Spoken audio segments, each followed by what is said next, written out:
Well, a beautiful spring afternoon at Borough Park, Mark, and a spring in the step from Workington after a convincing 4-1 win in the end over Blyth.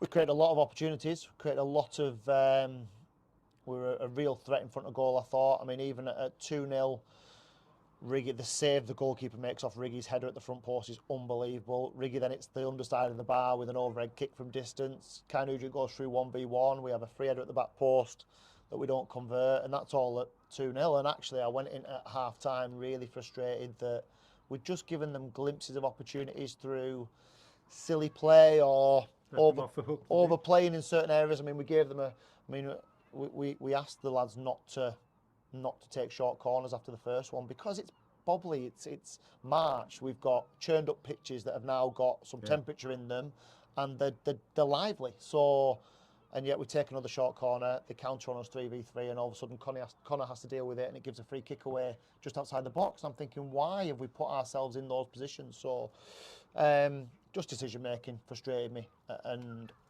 I felt like we just need to remind the players about, which we have done all week, about complacency and nobody's going to roll over for you. Nobody's going to make it straightforward for you. But I really wanted us to have that ruthlessness to put your foot on the throat and get it done. And we could have been 4-5-6 up at half time. The fact that we weren't, and at 2-0 you're always in the game, and then lo and behold we make an error. We turn the ball over cheaply. We get countered. We don't deal with a ball in the box. We don't mark in the box. And all of a sudden between 50 and 60 minutes you're thinking, hang on a minute. And it took us that little bit of magic from Dav to settle us down. And even then, we probably could have gone on and scored 2, 3, 4 more from the chances that we have. I thought we finished the game well. We've scored 4 goals. We've won the game. We've got the points on the board which we needed. We've been billing it a bit must-win with the lads, I'll be honest, this week. I actually thought, on reflection and watching the game back against FC United, we were excellent last week. We were unlucky last week. We got the job done today. There was bits of our play which were fantastic. There were bits to work on, and we'll need to be a little bit better than that. We'll need to be progressive for Gainsborough next week. But another 3 on the board, and a step closer to being where we want to be. I mean, we're only 6 off that bottom relegation place, but we're only 3 off the top half. So, hence is the nature of this division. And past the 40 points mark, 42. Next target is at 50, and absolutely. I mean, firstly, we want to obviously progress on where the club were last year. So I think we're 2 points off that with 8 games to play. So that's the first milestone. We get past that, we'll move on to the next one from there and see if we can get 50 points. Will 50 points take us in the top half? Probably tight, debatable.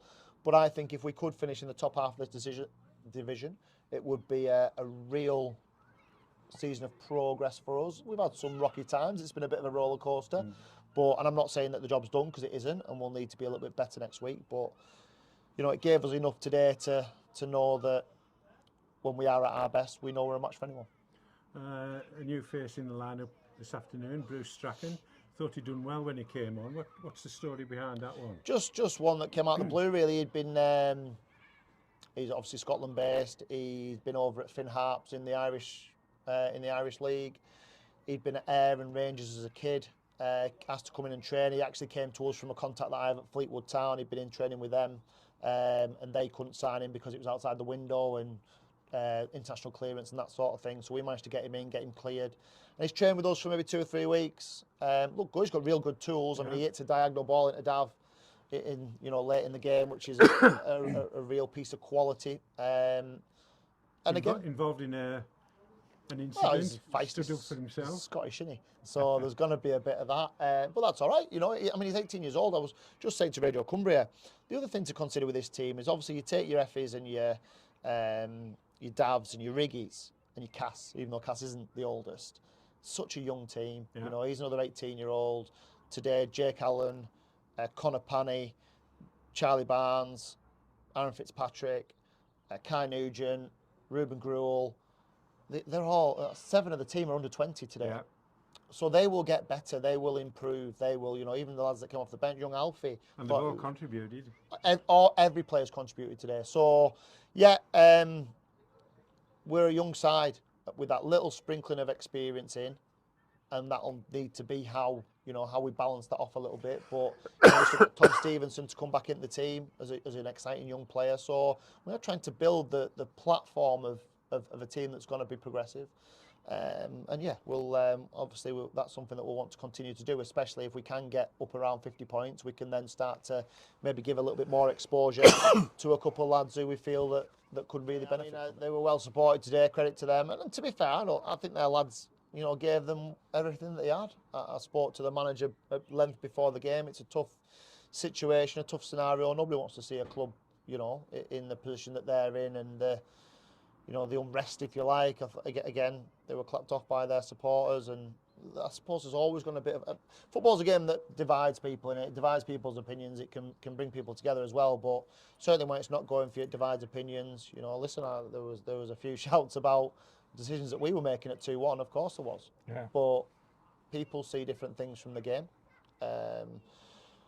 Ultimately, I think we've made the right decisions today. I think we're not always going to get it right. I'm not going to get it right. Mickey at Blyth isn't always going to get it right, but you have to have conviction in what you do, and that's what we will always have. We'll always believe in what we do, and we always have the benefit of seeing players, you know, week in, week out. We see them every Tuesday, every Thursday. We speak to them. We know what's going on at home. All that sort of thing that maybe people don't see outside of the small circle of the coaching team or the playing staff.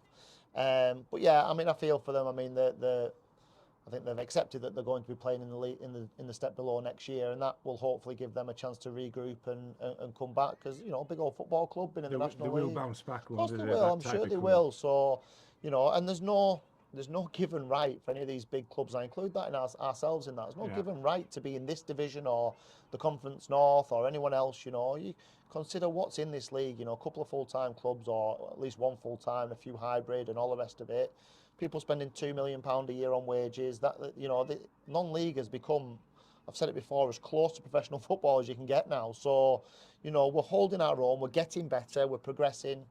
You know, I certainly feel for our counterparts today, but there's no room for sentiment when we need the points as well. Yeah. Champagne moment, was it Effie's celebration? Always is, isn't it? Riggy's goal or Dav's goal? Well, Riggy's overhead kick's probably the one. If that goes in, that's probably the moment. Obviously, to be fair to Dav, the fact that he's caressed that in is a change for Dav, because he'd usually just smash it into the River Derwent.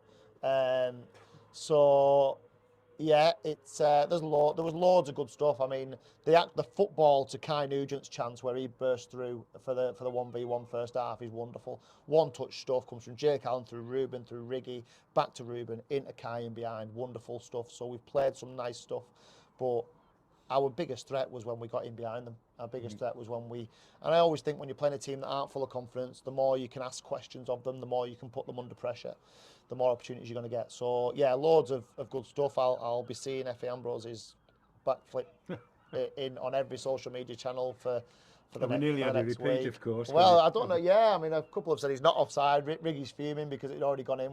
Riggy thought so. He's taken a goal off him. He's now past 20, so 21 for Riggy. Yeah, I don't want to focus on.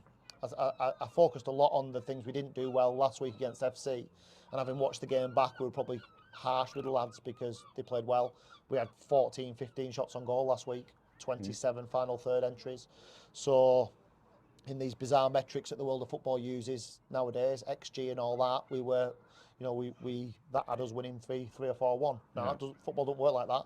So that's what I wanted to guard against today. But yeah, lots of good moments, lots of things that were positive, and we'll try and focus on them to take us into Gainsborough next week. Best win of the season, Mark. Well done. Thank you. Good man.